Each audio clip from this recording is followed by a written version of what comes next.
ஞானானந்தமயம் தேவம் நிர்மலஸ்படிகாகிருதிம் ஆதாரம் சர்வ வித்யானாமயக்ரீவம் பாஸ்மகே. நேயர்கள் அனைவருக்கும் அஸ்ட்ரோ கேஎஸ்ஐயங்காரின் பணிவான நமஸ்காரங்கள். குரு பெயர்ச்சி.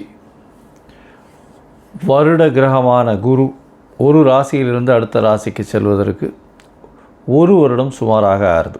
அதாவது 13 மாதங்கள் ஆகும். இந்த வருஷம் பார்த்தாலேயானால் குரு பகவான் மிதுன ராசியிலிருந்து கடக ராசிக்கு போகிறார். என்றைக்கு போகிறார்? 26/5/2026 20/10/2026 வரலாம். கிட்டத்தட்ட 5 மாதம்தான் இந்த வருஷம் இருக்க போகிறார் இந்த கடக ராசியில். குரு பகவான் என்று சொன்னாலே அவர் அதீத சுபர். அவர் பார்த்த இடம் மிகப்பெரிய ஏற்றத்தை கொடுக்கும், இருக்கிற இடமும் மிகப்பெரிய ஏற்றத்தை கொடுக்கும். குரு பகவான் பார்த்தாலும் சரி இருந்தாலும் சரி அந்த இடம் மிகப்பெரிய வளமை பெறும், ஏற்றம் பெறும். அதனால் குரு பகவான் லக்னத்திலே இருந்தார்னா திக்பலம்னு சொல்லக்கூடியது. அதனால் எந்த லக்னமாக இருந்தாலும் குரு பகவான் லக்னத்தில் இருப்பாரேயானால் அவர் நேர்மையானவராக இருக்கக்கூடிய வாய்ப்புகள் மிகவும் அதிகம். சரி, குரு பகவானை பொறுத்தவரையிலும் வேறு என்ன செய்யலாம், வேறு என்னென்னலாம் பார்க்கலாம் அப்படின்னு பார்த்தோம்னா, குருவினுடைய காரகத்துவம் என்ன அப்படின்னு பார்க்கும்பொழுது, குருவினுடைய காரகத்துவம் புத்திர காரகன்னு சொல்லக்கூடியவர். புத்திர காரகன்னா குழந்தை பிராப்திக்கு குருவினுடைய பார்வை மிகவும் அவசியம். 5ஆம் அதிபதி 5ஆம் இடத்தின் அதாவது 5ஆம் இடம் 5ஆம் இடத்தின் அதிபதி மற்றும் குரு, இந்த 3 கிரகங்களையும் எடுத்து தான் புத்திர ஸ்தானம், புத்திர ஸ்தானாதிபதி, புத்திர காரகன்னு சொல்லக்கூடிய குருவையும் எடுத்து தான் பார்க்கணும். அதாவது குழந்தைகள் இல்லாமல் ரொம்ப நாள் குழந்தை இல்லாமல் இருப்பவர்களுக்கு இந்த 3 விஷயங்களையும் எடுத்து பார்த்து அவளுடைய தசா கோச்சாரம் எப்படி இருக்குது அப்படின்றதையும் பார்க்கணும். சரி, புத்திரக்காரகன் தவிர வேறு என்ன அப்படின்னா தனக்காரகன்னு சொல்லக்கூடியவர். அதாவது பணம் வரணும் அப்படின்னா, நிறைய பணம் சேமித்து வச்சுருக்கணும் அப்படின்னா குரு பகவான் அவருடைய கடாட்சம் இருக்கணும். எந்த ஒரு விஷயத்திலும் பார்த்தாலேயானால் பணம் அதிகமாக சேர்க்கணும் அப்படின்னா குரு இருக்கணும்.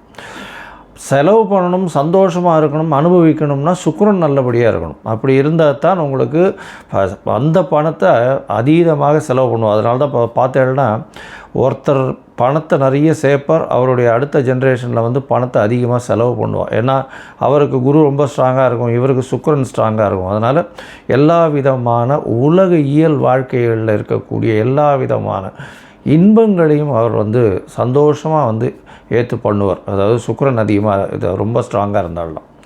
சரி, குரு பகவான் நேர்மையானவராக இருக்கக்கூடிய வாய்ப்புகள் அதிகமாக இருக்கும். ஏன்னா கற்பது, கற்றுக் கொடுப்பது, கற்பிப்பது இதுதான் அவருடைய தொழிலே. அதை தவிர பார்த்தாலேனால் எல்லாருக்கும் சொல்லிக் கொடுக்குறது. அதனால் சொல்லிக் கொடுக்குறதுன்னா இப்போ என்ன சொல்கிறதுனா நாலேஜ் ட்ரான்ஸ்ஃபர்னு சொல்லுவோம், கேடி அப்படின்னு சொல்லக்கூடியது. அதே மாதிரி ஹெச்ஆர் அப்படின்னு சொல்லக்கூடியது, அட்மினிஸ்ட்ரேட்டிவ் இன்சார்ஜ், இந்த மாதிரியான விஷயங்களை சொல்லக்கூடியவர். அதே மாதிரி தங்கம் அப்படின்னு சொல்லணும்னாலே குருவுக்கு உண்டான ஒரு மெட்டல்னு சொல்லக்கூடியது தங்கம், தங்க ஆபரணங்கள். அதாவது எப்படி சொல்லணும்னா, தங்கத்தை ஆபரணங்களாக பண்ணி ரொம்ப நகாசு வேலைகள்லாம் பார்த்தா அதில் சுக்கிரன் இருக்கும். ஆனால் அது பொதுவான தங்கம் அப்படின்னு அந்த மஞ்சள் நிறத்தோடு இருக்கக்கூடிய ஒரு தங்கம் அப்படின்னு வச்சேன்னா அந்த தங்கத்தினுடைய வெயிட்டு, தங்கத்தினுடைய இதுவை பார்த்தாலேயானால் குருவினுடைய ஆற்றல் இருக்கும். அதனால தான் தங்கத்திற்கு குருவினுடைய இது உலோகமாக கொடுக்கப்பட்டிருக்கு. சரி, இது தவிர தாவரத்தில் பார்த்தாலும் முல்லைப்பூ, முல்லை செடி, அது தவிர இந்த வேர்க்கடலை இனிப்பு வகைகள், அதாவது கடலை மிட்டாய்னு சொல்லக்கூடியது, வேர்க்கடலை இனிப்பு வகைகள், சக்கரை பொங்கல், இந்த மாதிரியான விஷயங்கள். அது தவிர பார்த்தாலேயானால் இந்த குரு பகவானுக்கு உண்டான மஞ்சள் மூக்கு கடலை, வெள்ளை மூக்கு கடலை, கருப்பு மூக்கு கடலைன்னு இந்த குரு பகவானுக்கே சுண்டல் போடுவோம். அது தவிர மஞ்சள் துணி, இது எல்லாமே குரு பகவானை சொல்லக்கூடிய விஷயம். குரு எல்லாவற்றிற்கும், அதாவது தேவர்கள் எல்லாருக்குமே அவர் தான் குரு. அதனால் இந்த குரு பகவான் எந்த கிரகத்தை பார்த்தாலும் குருவுக்கே எல்லா விஷயங்களிலும் அதிகாரம் உண்டு. அதனால் எந்த ஒரு தீய கிரகத்தை பார்த்தாலும் அவரும் கட்டுப்பாட்டில் வருவார். அதாவது தீய கிரகம்னு சொல்லக்கூடியது சூரியன், செவ்வாய், அதை தவிர ராகு, கேது, சனி வாழெல்லாம் சொல்கிறோம். இந்த கிரகங்களை பார்த்தாரேயானால் அந்த கிரகங்கள் சுபப்படக்கூடிய வாய்ப்புகள் மிகவும் அதிகம். எந்த இடத்தில் இருந்தாலும் இந்த துர்கிரகங்கள் குருவின் பார்வையினால் சுபப்படக்கூடிய வாய்ப்புகள் மிகவும் அதிகமாக இருக்கும். சரி, இந்த குரு பகவான் இப்போது மிதுன ராசியிலிருந்து கடக ராசிக்கு போகிறார். இந்த குரு பகவானுடைய காலபுருஷ தத்துவத்தின் ராசி பார்த்தோம்னா 9ஆம் ராசியும் 12ஆம் ராசியும், அதாவது 9ஆம் ராசி அப்படின்னு சொல்லக்கூடியது தனுசு, 12ஆம் ராசின்னு சொல்லக்கூடியது மீனம். இந்த 2 ராசிக்கும் அதிபதியாக இருக்கக்கூடியவர் குரு. இந்த குரு பகவான் கடகத்தில் உச்சம் பெறுறார். கடகத்தில் உச்சம் பெறக்கூடியவர் குரு பகவான். இதில் என்ன ஒரு பெரிய விசேஷம் அப்படின்னா, குரு பகவான் 9ஆம் இடத்துல அதாவது உங்களுக்கு படிப்பு, அதை தவிர வெளிநாடு போய் படிப்பு, மேற்படிப்பு, இது எல்லாமே குரு பகவானால் நல்லபடியாக ஆசீர்வதிக்கப்பட்டால் மட்டுமே உங்களுக்கு கிடைக்கும்.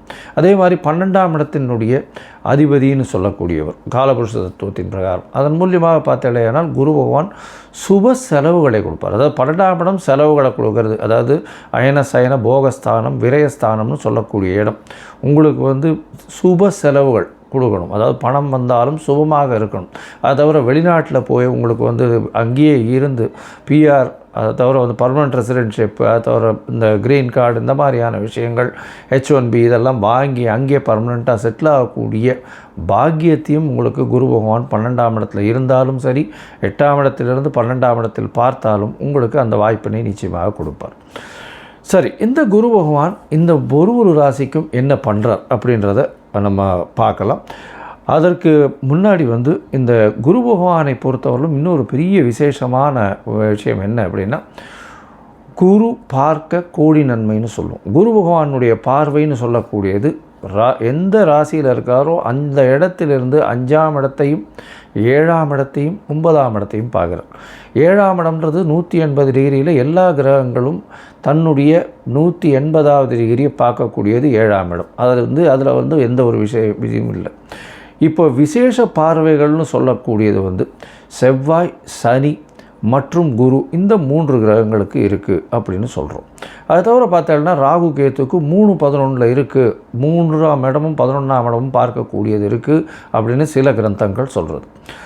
இப்போது குருவினுடைய பார்வை 5-9, அதாவது அதிகமாக, அதாவது விசேஷ பார்வைகளாக இருக்கும். 5ஆம் இடம்னு சொல்லக்கூடியது விருச்சிகத்திலையும், 9ஆம் இடம் அப்படின்னு சொல்லக்கூடியது மீனத்திலையும் விழுறது. இதை தவிர மகரத்தையும் அவர் பார்க்குறார். ஏன்னா 7ஆம் இடமான கடகத்திற்கு 7ஆம் இடம்னு சொல்லக்கூடியது மகரம். இந்த மகரத்திலையும் அவர் அவரை பார்க்குறார். இதன் மூலியமாக என்ன ஆகும்? குரு பார்க்க கோடி நன்மை. அந்த இடம் எல்லாமே வளம் பெறும், சுபம் பெறும். அதை தவிர பார்த்தீங்கன்னா குரு பார்க்கறதுனால திருமண பாக்கியங்கள் ஏற்படும். அதாவது குரு பலம் வந்ததா அப்படின்னு சொல்லக்கூடியது. குரு பலம் வந்தது அப்படின்னு சொல்கிறது என்னென்னா, குருவினுடைய பார்வை 2, 4, 7, 8, 12 இந்த மாதிரியான விஷயங்களில் வந்ததே. ஆனால் குருவினுடைய பார்வை பட்டாலே, அதாவது அது நிச்சயமாக அவர்களுக்கு திருமண பாக்கியம் ஏற்படக்கூடிய வாய்ப்புகள் மிகவும் அதிகம். இதை தவிர பார்த்தீங்கன்னா 5ஆம் இடத்தை குரு பார்த்தாலும், அதை தவிர 5ஆம் இடத்தில் குரு இருந்தாலும் குழந்தை பிராப்தியும் ஏற்படக்கூடிய பாக்கியம் உண்டு. அதனால் இந்த குரு எந்த இடத்தில் இருந்தாலும் சுபத்தை செய்வார். எந்த இடத்தில் இருந்தாலும், எந்த துர்கிரகங்களோடு இருந்தாலும் அவரையும் சுபப்படுத்தக்கூடிய வாய்ப்புகள் மிகவும் அதிகம். இந்த குரு சிம்மத்தை பார்த்து, அதாவது பொதுவாகவே பார்த்தோம்னா சிம்மத்தை பார்த்து, சிம்மாதிபதியும் பார்த்து, அந்த மாதிரியான பொசிஷன்லாம் வந்ததுன்னா குரு பகவானை பொறுத்தவரையிலும் அரசாங்கம், அரசு தொழிலில் பெரிய ஏற்றத்தை கொடுக்கக்கூடியவராக இருப்பார். அதனால் குரு பகவான் மிகப்பெரிய ஏற்றத்தை கொடுக்கக்கூடிய காலகட்டமாக அமையும். சரி, இந்த குரு பகவானை பொறுத்தவரையிலும் எளிய பரிகாரங்கள் அப்படின்னு சொல்லக்கூடியது என்ன அப்படின்னு பார்த்தோம்னா, குருவினுடைய காயத்ரி. குருவினுடைய காயத்ரி என்ன அப்படின்னு பார்த்தோம்னா, ஓம் ரிஷபத்வஜாய வித்மஹே கிருணிஹஸ்தாய தீமஹி தன்னோ குரு பிரச்சோதயாத் அப்படின்ற இந்த குரு காயத்ரி மந்திரமும், இல்லை குரு பிரம்மா குரு விஷ்ணு குரு தேவோ மகேஸ்வரா குரு சாக்ஷாத் பரபிரம்மா தஸ்யம் குரவே நமஹா அப்படின்ற இந்த குருவினுடைய எளிய இந்த காயத்ரி மந்திரத்தையும் ஒரு நாளைக்கு 3 தரம் சொல்லிட்டு வர்றதன் மூலியமாக எந்த விதமான பிரச்சனைகளும், குருவினால் வரக்கூடிய பிரச்சனைகள் நிச்சயமாக அகலும். அதை தவிர பார்த்தோம்னா இன்னும் எளிய பரிகாரம்னு சொன்னால், அருகில் இருக்கக்கூடிய தட்சிணாமூர்த்திக்கு போய் நெய் வழக்கு போட்டு வாங்கும், நெய் தானம் கொடுங்க. கோவிலில் இருக்கக்கூடிய அர்ச்சகருக்கு வேஷ்டி தானம் கொடுங்க. அதை தவிர பட்டு தானம் கொடுங்க. உங்களால் முடிஞ்சதுன்னா சதுர்த்தி தேங்காய் உடைச்சின்னு வாங்கும். குரு பகவானுக்கு உண்டானது தேங்காய்ன்னு சொல்லுவோம். அதனால் பிள்ளையாருக்கு தேங்காய் உடைக்கிறது பெரிய விசேஷம். அதை தவிர நெய் போட்டு சக்கரை பொங்கல் பண்ணி இது பெருமாளுக்கு இது பண்ணிவிட்டு எல்லாருக்கும் கொடுக்கறது ரொம்ப பெரிய விசேஷத்தை நிச்சயமாக கொடுக்கும்.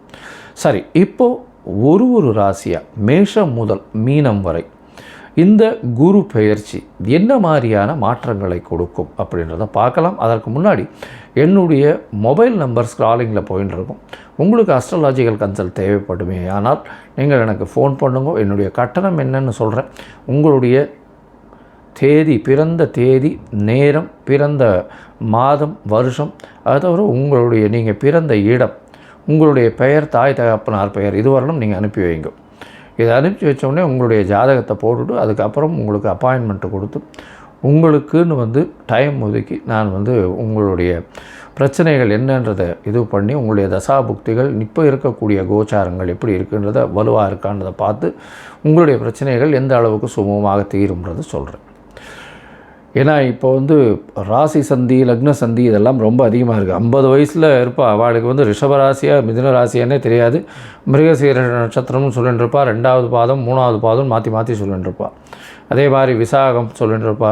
துலாமாக இருக்குமா இல்லைன்னா விருச்சிகமாக இருக்குமான்னு தெரியாது. அதனால் கண்டிப்பாக ஜாதகத்தை போட்டு அதில் சந்தி இருக்கான்னு பார்த்துட்டு அதுக்கப்புறம் தான் உங்களுக்கு நான் அப்பாயின்மெண்ட் தர முடியும்.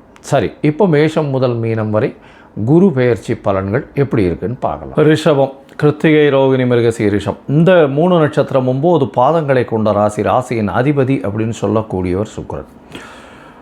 குரு பகவான் உங்களுடைய ராசிக்கு 3ஆம் இடத்துக்கு வர்றார். என்ன சார் 3ஆம் இடத்துக்கு குரு பகவான் வராரு சார் அப்படின்னா, 3ஆம் இடத்துக்கு வர்றது நிச்சயமாகவே நல்லபடியாக இருக்கும். ஏன்னா உங்களுடைய ராசிக்கு பார்த்தோன்னா 8, 11 அதிபதி. அதனால் அவர் போய் 3ஆம் இடத்துல போய் இருக்கார் அப்படின்னும்போது நல்ல ஒரு ஏற்றத்தை கொடுக்கும். பண வரவுக்கு பஞ்சம் இருக்காது. ஏன்னா 11ஆம் அதிபதியே 3ஆம் இடம்னு சொல்லக்கூடிய முயற்சி ஸ்தானத்தில் போய் உட்காந்துருக்கிறதுனால கவலைப்பட தேவையில்லை. எல்லா விதமான முயற்சிகளும் நிச்சயமாக கைகூடும் கண்டிப்பாக. ஆனால் போட்டிகளில் இறங்க வேண்டாம். எதனால் போட்டிகளில் இறங்க வேண்டாம் அப்படின்னா, முயற்சிகள் பண்ணுங்கோ, உங்களுக்கு நிச்சயமாக வரும். ரொம்ப போட்டிகளெல்லாம் இறங்காதீங்க.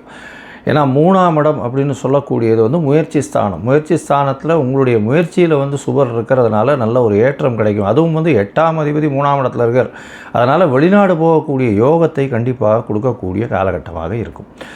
சரி, இந்த குரு பெயர்ச்சி அதாவது மிதுனத்திலிருந்து கடகத்துக்கு 26/5/2026 20/10/2026 வரலும் உண்டான காலகட்டத்தில் கடகத்தில் உச்சமாக வேறு இருக்கார். அதனால் பார்த்தோன்னா உங்களுடைய தொழிலில் செய்யக்கூடிய தொழிலில் அதீதமான லாபங்கள் வரக்கூடிய வாய்ப்பு. ஏன்னா குரு பகவானே 11ஆம் இடம் அப்படின்னு சொல்லக்கூடிய உங்களுடைய லாபஸ்தானத்தை பார்க்குறார். 11ஆம் இடம்னு சொல்லக்கூடியது நீங்கள் நினைத்தது எல்லாமே நடக்கக்கூடிய காலத்தை அவர் நிச்சயமாக, இவ்வளோ நாள் சனி பகவான் இருக்கார், அதுவும் நல்ல ஏற்றம். ஏன்னா 11ஆம் இடத்துல சனி பகவான் இருக்கிறது ரொம்பவுமே விசேஷம். எந்த ஒரு விஷயமாக இருந்தாலும் நிச்சயமாக நல்ல ஒரு ஏற்றத்தை கொடுப்பார். அதாவது நீங்கள் நினைச்சது எல்லாமே கைகூடக்கூடிய காலகட்டமாக அமையும். ஆனால் 11ஆம் இடத்தில் சனி பகவான் இருக்கிறதுனால மூத்த சகோதரிகளோட சிறு சிறு மனக்கசப்புகள் வரும். ஆனால் இப்போ பார்த்தீங்கன்னா அவர்களால் உங்களுக்கு ஆதாயம் அதிகமாக இருக்கக்கூடிய வாய்ப்பு உண்டு. ஏன்னா குரு பகவான் தன்னோட வீட்டையே பார்க்குறார். 11ஆம் இடத்தையே பார்க்குறது பெரிய விசேஷத்தை கொடுக்கக்கூடிய காலகட்டமாக அமைய போகிறது.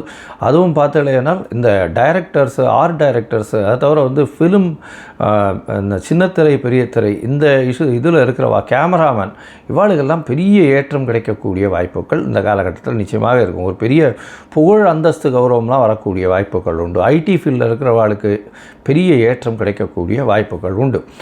இந்த 3ஆம் இடத்தில் இருக்கக்கூடிய குரு பகவான் அவருடைய விசேஷ பார்வைகள்னு சொல்லக்கூடிய 5ஆம் இடத்தை பார்க்குறார். 5ஆம் இடத்தை பார்க்கும்பொழுது உங்களுக்கு 7ஆம் இடமாக இருக்குது. அதாவது 5ஆம் பார்வையில் உங்களுக்கு 7ஆம் இடத்தை பார்க்குறார். இதனால் குருபலம் வந்தாச்சு அப்படின்னு சொல்லக்கூடிய திருமணத்திற்கு பார்த்து கொண்டு இருக்கக்கூடிய ஆடவர் பெண்டீர் இவர்களுக்கு கல்யாணம் ஆகக்கூடிய வாய்ப்புகள் இந்த காலகட்டத்தில் நிச்சயமாக அமையும். ஏன்னா உங்களுடைய ராசிக்கு 7ஆம் இடத்தை பார்க்கறது அப்படின்றதுனால குரு பலம் நிச்சயமாக வந்திருக்கு.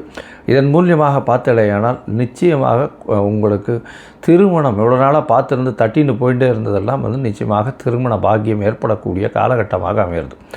இதை தவிர பார்த்தாலேயானால் பார்ட்னர்ஷிப் பிஸ்னஸில் பெரிய ஏற்றம் கிடைக்கும். பார்ட்னர்ஷிப் பிஸ்னஸில் பார்த்தாலேயானால் உங்களுக்கு திடீர் பணவரவு வரக்கூடிய வாய்ப்பு, வெளிநாட்டில் புது பார்ட்னர்ஷிப் அமையக்கூடிய வாய்ப்புகள் இருக்கும். அதை தவிர பார்த்தாலேயானால் எதிர் பாலினத்தவர் மூலியமாக நல்ல ஒரு ஆதாயம் கிடைக்கக்கூடிய வாய்ப்புகள் இந்த காலகட்டத்தில் உண்டு. உங்களுடைய ராசிக்கு பார்த்தோன்னா 9ஆம் இடத்துல குரு பகவான் பார்க்குறார். குரு பகவான் 9ஆம் இடத்தை பார்க்குறார் அப்படின்னும் போது உங்களுக்கு வெளிநாடு, வெளியூர், வெளிமாநிலம் சென்று படிக்கக்கூடிய யோகத்தை கொடுப்பார். 9ஆம் இடம்னு சொல்லக்கூடியது உங்களுக்கு பாக்கியத்தை கொடுக்கக்கூடிய இடம். பாக்கியஸ்தானத்தை வந்து குரு பகவானே பார்க்கறதுனால உங்களுக்கு பாக்கியங்கள் வரக்கூடிய வாய்ப்பு. என்ன பாக்கியம்? இப்போ அதாவது போஸ்ட் கிராஜுவேஷன் படிக்கிறது, மேற்படிப்பு படிக்கிறதுக்குன்னு வெளிநாடு, வெளியூர் போகக்கூடிய வாய்ப்பு இந்த காலகட்டத்தில் நிச்சயமாக அமையும். அது தவிர 11ஆம் இடத்தையும் குரு பார்க்கறதுனால செய்யக்கூடிய தொழிலில் அதீதமான லாபங்கள் வரக்கூடிய வாய்ப்பு இந்த காலகட்டத்தில் நிச்சயமாக அமைய போகிறது. மொத்தத்தில் பார்க்கும்பொழுது இந்த ரிஷபராசிக்காரர்களுக்கு பெரிய ஏற்றம் கிடைக்கக்கூடிய காலகட்டமாக அமைய போகிறது. உங்களுடைய ராசிக்கு 3ஆம் இடத்தில் வரக்கூடிய குரு பகவான் மூலியமாக உங்களுடைய இளைய சகோதரர்கள் மூலியமாக நல்ல ஒரு ஏற்றம் இருக்கும். கவிதை, கட்டுரை இதெல்லாம் எழுதுகிறவாளுக்கு நல்ல ஒரு ஏற்றம் இருக்கும்.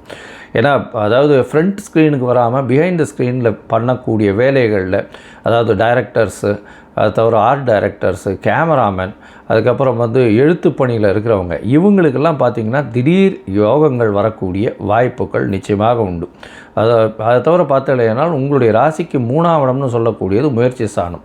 அதனால் வந்து ஏதாவது ஒரு IPS UPSC அந்த மாதிரியான தேர்வுகள் எழுத போகிறீங்கன்னா இந்த காலகட்டத்தில் உங்களுடைய முயற்சிகள் நிச்சயமாக வெற்றியடையும்.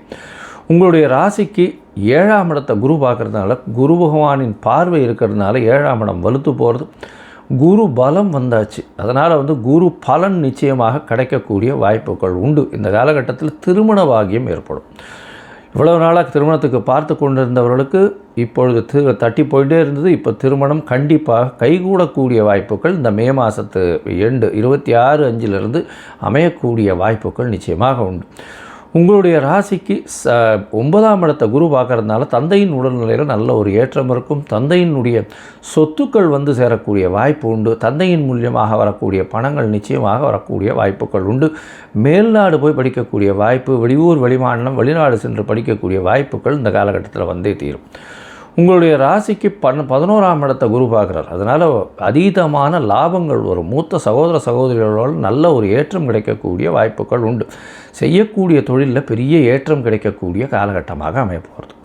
இந்த காலகட்டத்தில் நீங்கள் உங்களால் முடிஞ்சது, உங்களுடைய தசாபுக்தி அந்தரம் சூக்ஷ்மம் சரியில்லை அப்படின்னா நீங்கள் வந்து உங்களுடைய எளிய பரிகாரங்கள் ஏற்கனவே சொல்லியிருக்கேன். அதனால் அதை போய் பண்ணுங்க. அதாவது குரு காயத்ரி ஜபிச்சுட்டே வாங்கும். அதை தவிர ஒரே ஒரு தரமாவது கோவிந்தவாடி அகரம் போயிட்டு வாங்கும். அங்கே குரு பகவானுக்கு உண்டான அர்ச்சனைகளை செஞ்சுட்டு வாங்கும். உங்களுக்கு எல்லாவித ஏற்றமும் மாற்றமும் இந்த காலகட்டத்தில் மிகப்பெரிய வெற்றியோட திருமணமும் முடிந்து நல்லபடியாக ஆகக்கூடிய வாய்ப்புகள் நிச்சயமாக உண்டு.